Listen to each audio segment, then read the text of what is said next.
Nah, saya mohon maaf yang sebesar-besarnya ya, karena memang spesifik kekhususan saya pribadi gitu. Kalau untuk soal hal yang seperti ini, saya tidak terlalu mahir dalam mengaplikasikannya ya. Boro-boro untuk mengaplikasikannya, untuk menjabarkannya juga saya masih butuh guru-guru yang bisa memberi pemahaman yang lebih jauh pada saya seperti itu. Masya Allah, tayamum itu Kang, tayamum. Mungkin ada yang lebih mahir gitu ya untuk menjawab pertanyaan Ustadz Aden ya, terkait bagaimana cara mengimplementasikan balaghah ini ya, khususnya kepada tema kalam insya Thalabi yang lebih spesifik lagi bentuk amar. Dan sebagaimana kita tahu kan di kalam insya Thalabi ini kan ada 5 ya, yang baru dibahas kesempatan ini baru amar dan nahi. Mungkin ada di antara teman-teman yang mungkin lebih mengerti tata cara atau perihal kalam insya Thalabi ini bagaimana bisa diimplementasikan dalam suatu bentuk penelitian sehingga bisa lebih bermaslahat dan bisa bermanfaat untuk penelitian tersebut. Kurang lebih seperti itu, Ustaz. Mohon maaf.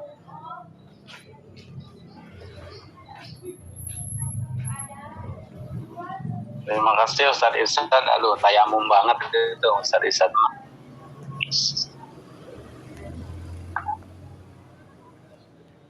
Tayamum sama tabasum, Ustaz.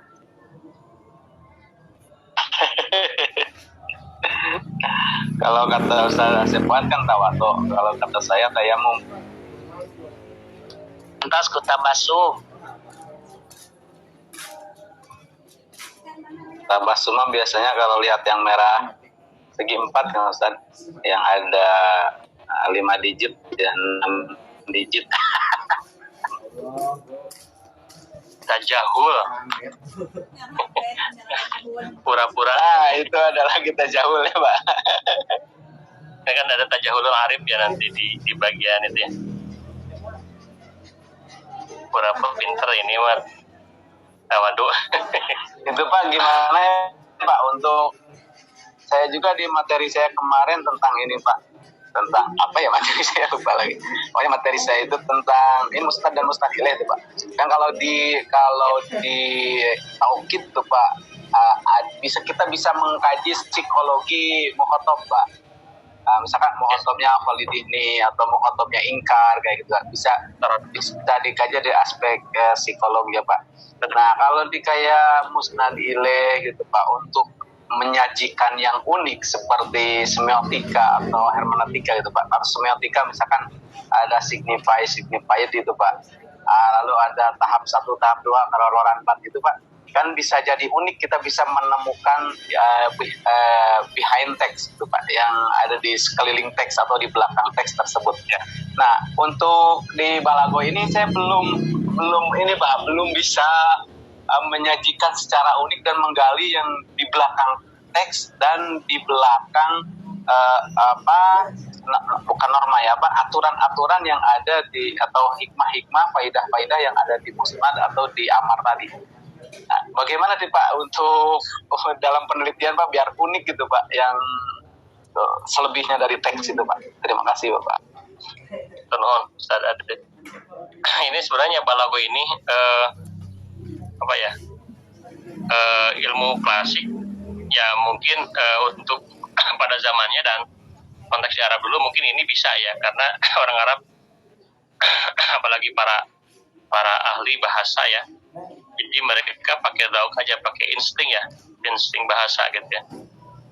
Ya kita kan kalau pakai bahasa Indonesia atau bahasa daerah misalnya, kalau di sini ada Sunda misalnya, itu kan cepat nangkap ya, anak aja misalnya, anak ini pengen apa gitu ya gitu. Jadi anak kan bicara misalkan, bapak di sana ada tukang mainan gini, dia cuma deskripsi saja, kita khobari ya.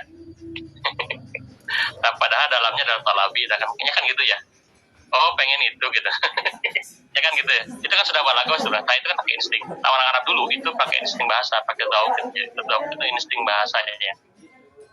Nah hari ini kalau kalau kalau di kita di teori hasil kajian dulu dibawa ke sini, nah, itu banyak minusnya gitu, banyak kurang-kurangnya. Jangankan kita ya, termasuk Muhammad Id kalau salah dari mana Mesir, kalau salah Muhammad Id itu mengkritik balago. Jadi balago itu ilmu statis katanya. Terus Ahmad Sayyid juga mengerti itu. Ya karena balago banyak dipakai hafalan-hafalan gitu. Tapi sulit diaplikasikan gitu. Nah, salah satunya untuk solusi untuk itu dikolaborasikan ya dengan teori-teori atau ilmu yang modern gitu ya. Ada semantik, ada stilistika, kemudian pragmatik, ada semiotik gitu. Apa yang saya tahu seperti itu ya. Mungkin kalau lebih lanjutnya mungkin ada sosiologi, antropologi gitu tanya. Jadi kita bisa lebih jauh lagi mengungkap itu. Nah, minimal kita kan konteks ya. Apa dari semantik aja misalnya konteks ayat gitu. Jadi atau konteks tuturan, konteks bahasanya seperti apa gitu. Jadi kita akan tahu konteks bahasanya, siapa yang bicara kepada siapanya. Jadi pelibat siapa yang terlibat di sana, dia bicara kepada siapa, kemudian dalam situasi seperti apa gitu. Kemudian juga kalau konteks bahasanya jadi tuturan ayat sebelum ayat sudah gitu biasanya, atau kelompok ayat jadi gitu aja. Nah itu bagian mungkin semantiknya masuk dikolaborasikan dengan semantik. Nah kalau pakai semiotik gitu ya, nah itu bisa dengan ini ya mungkin yang kemarin yang Roland Barthes itu ya. Kalau Roland Barthes biasanya lebih jauh itu memanai gitu ya. Memanai bahasa itu, dan biasanya Roland Barthes tampilannya sudah keluar dari bahasa gitu.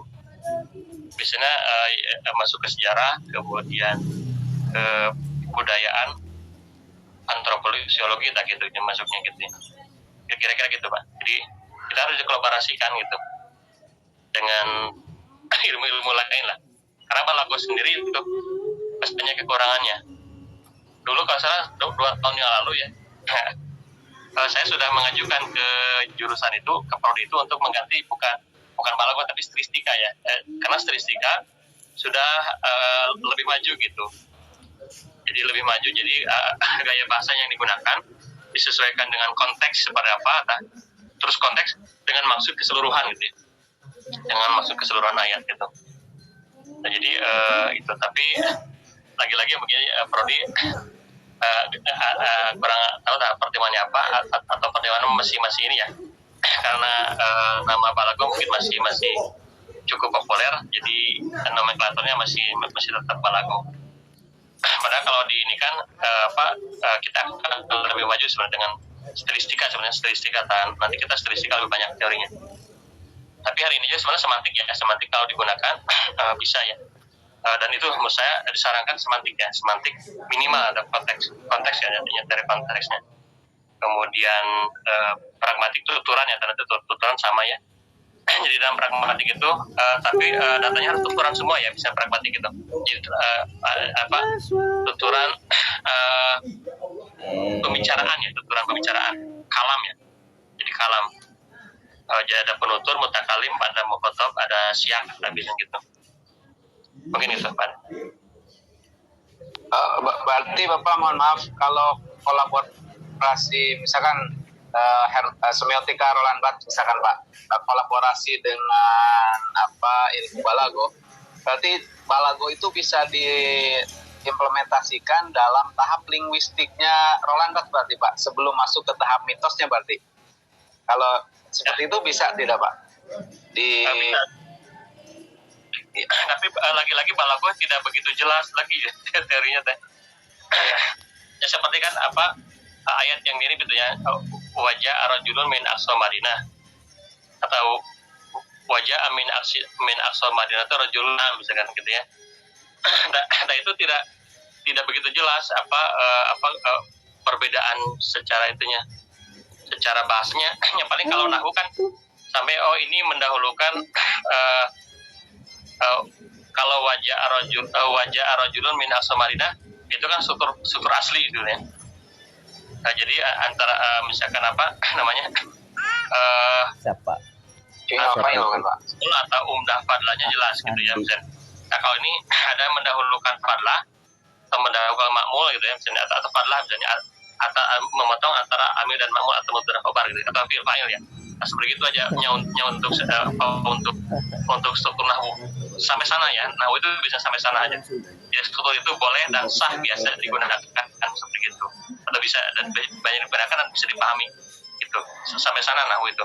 Tambah lagu itu harusnya diungkap kenapa ini didahulukan atau apa keterangan jar majrur atau jar majrur keterangan itu didahulukan atas fa'il gitu ya. Seperti gitu. Indonesia ya. Nah itu harusnya dijelaskan gitu sebenarnya. Sudah semua orang. Tapi lagi-lagi di balago tidak banyak penjelasan itu. Walaupun sebenarnya di tafsir banyak yang sudah menjelaskannya. Dan mereka banyak yang tidak menyebut balago. Jadi menurut insting mereka aja. Dan biasanya mereka itu menggunakan sosiologi atau ya bisa asbab nuzul juga bisa ya. Sebab nuzul kalau ada ya, tadi itu sebenarnya masuknya pendekatan sosiologis ya kalau sebab nuzul.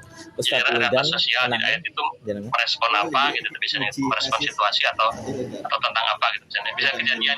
Enak ya Ustaz Widan. Begitu. Banyak yang ininya ya balago itu. Banyak sulitnya. Kan Tamam Hasan nih kalau salah Tamam Hasan itu ahli linguis Mesir ya. Tamam Hasan itu menyarankan pakai semiotik yang dia pakai semiotik kayak Roman Jacobson yang sebenarnya hampir sama dengan definisi balago itu. Jadi mukhatab, mutakalim sama syak atau mautin sebenarnya balago. Jadi kan tadi di sini siapa yang bicara kepada siapa aja, gitu kan, dalam konteks apa? Terakhir kapan ngumpulnya? Masih banyak Pak sebenarnya apa yang menarik ya kalau diteliti itu ya. Tadi ya Ustaz Iwan ya kalau salah tahu. Oh ini bagus ya kalau mau itu ya, kalau mau uslub tentang uslub apa istifham tentang istifham ya atau apa misalkan nanti tinggal dikaitkan lagi ya dengan aspek lain supaya lebih problematik ya, jadi kelihatan ini penting gitu ya. Jadi bagaimana yang amar nahi misalkan untuk sebuah apa namanya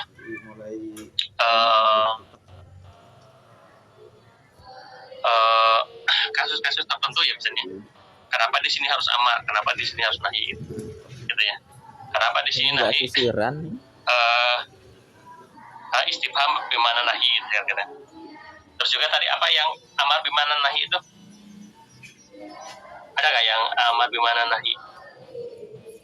Nggak ada ya. Ada tahkir, ta'jiz, taswiyah, tahdid.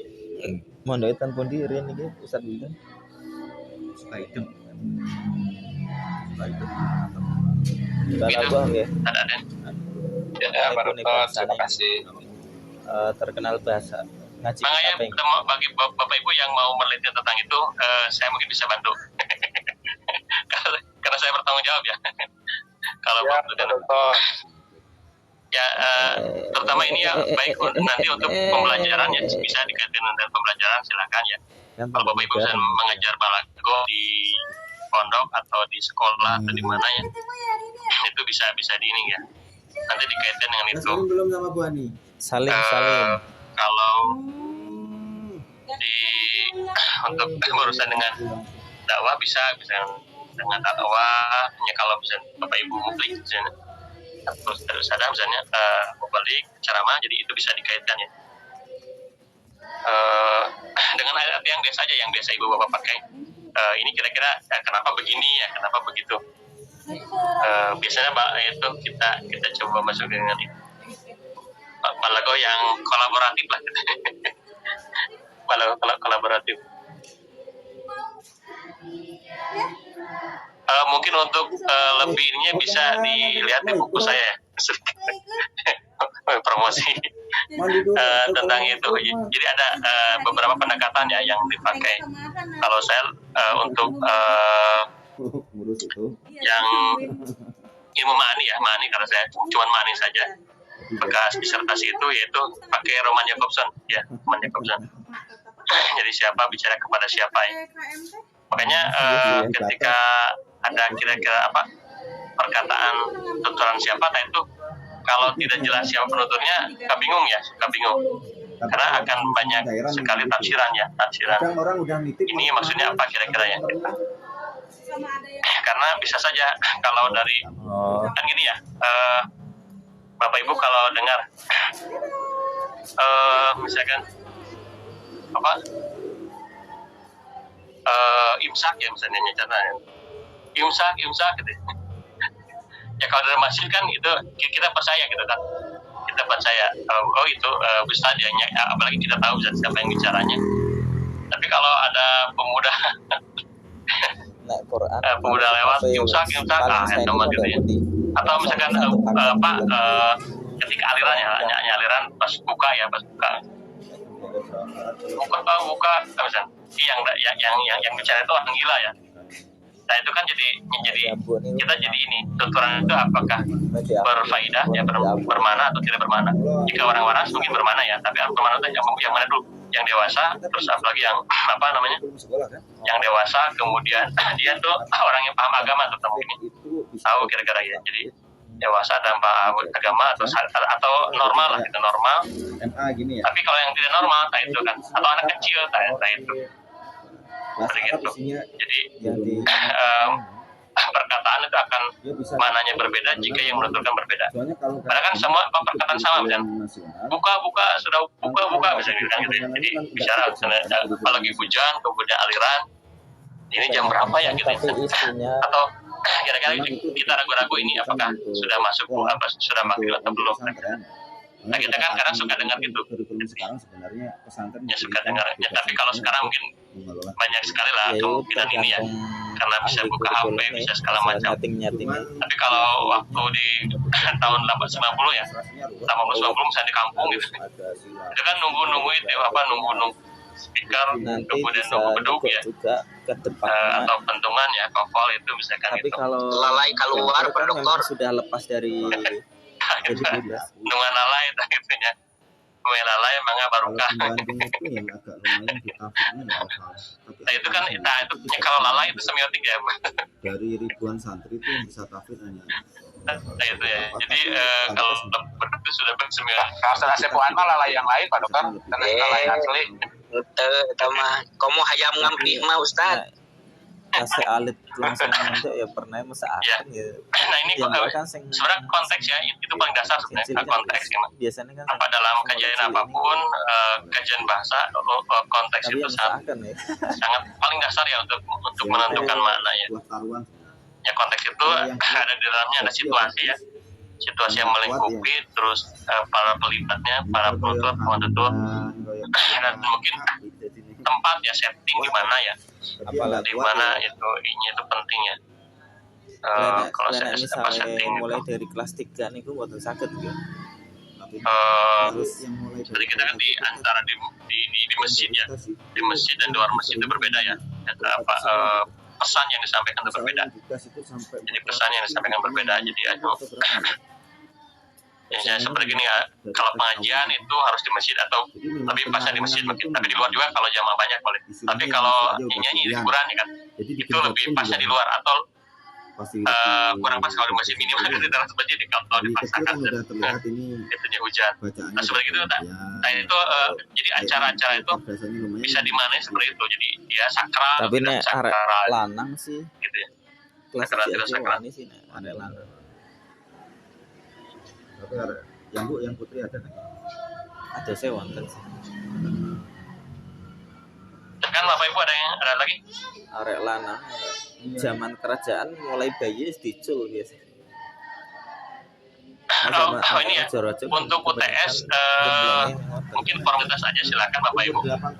Karena yang kemarin suka di grup ya, dan belum saya keset semua ya, apalagi kalau mungkin sama juga mungkin saat ini ya, kalau beliau masuk mungkin ya beliau juga ngeset, tapi kalau tidak seperti saya gitu, jadi tidak tahu apakah ke download atau tidak gitu, jadi suka hilang. Jadi mohon Bapak Ibu untuk mengirim ke email saya makalah yang sudah dipresentasikan aja gitu ya. Kalau di sini semua satu-satu atau ada yang kelompok berdua bertiga ada. satu-satu Pak Dokter. Satu ya. Iya, Pak. Ya, itu lebih gampang, silakan. Tinggal dibuat ini aja, tinggal dibuat apa namanya istilahnya kalau secara covernya aja lah, covernya aja. Kalau yang sudah presentasi, kemudian kemarin sudah ada masukan-masukan, silakan lah di apa namanya direvisi sedemikian rupa lah katanya, supaya agak berbeda gitu, agak berbeda dari apa bentuknya yang awal, gitu ya, supaya lebih baik lagi. Dan mungkin nanti dan terakhir itu akan diusahakan ya, diusahakan untuk kuasa masih ini sebenarnya. Amin. Dan dalam Pak Dokter. ya, insya Allah mudah-mudahan, tapi dalam format yang lebih baik lagi gitu maksudnya ya. Jadi analisisnya lebih tajam lagi tadi ya, dan lebih jelas lagi. Ya, gitu. Nanti mungkin gimana? Mohon maaf Dokter, izin konfirmasi, berarti yang belum presentasi juga sama dibereskan dulu makalahnya. Ya, zaman yang belum presentasi mungkin seminggu atau 10 hari lah ya, Mangga. Seminggu atau 10 hari kemudian ya, itu masih ada waktu lah. Apa yang penting tidak mepet di akhir ini, di akhir pas letter terakhir, kemudian dia cuma ngirim satu ya.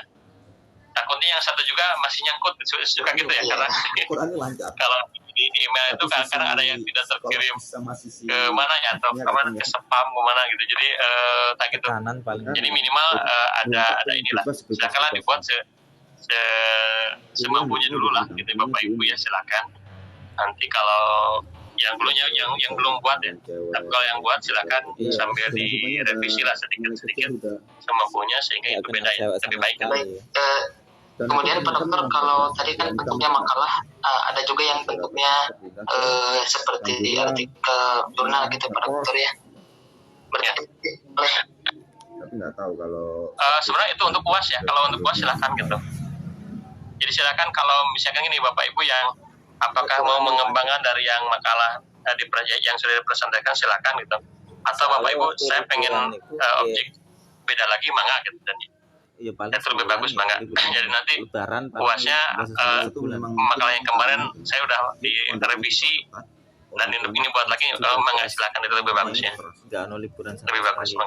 Kalau artikelnya sudah terbit di jurnal, kira-kira UTS sama UAS-nya aman Pak Dokter? Nanti paling di rumah kalau sudah di jurnal paling UAS-nya aja, UTS-nya yang ini aja kirim dulu. Ya, terima kasih ya. Terima kasih kalau UAS-nya sudah di jurnal, itu sudah ya. Berarti UTS juga tercover sama jurnal itu Pak Dokter? Ya. Ya formalitas UTS harus ada lah. Oh iya, baik. Kemungkinan yang format yang lama dulu lah ya. Format yang lama dulu, yang sebelumnya, kemudian untuk UAS-nya kalau memang sudah dijurnalkan itu. Ya gitu. Terima kasih berarti ya, sudah bagus ya. Sudah diterima, walaupun nanti mungkin banyak masih ada lah gitu, dan tetap saja ya, karena tulisan itu masih apa namanya, masih saja ada ya kekurangan misalnya sini. Tapi kalau sudah dijurnalkan itu sudah satu poin ya. Iya Pak Dokter, rencananya kan pengen ke jurnal gitu, soalnya referensi dua lagu itu di jurnal agak kurang Pak Dokter. Betul.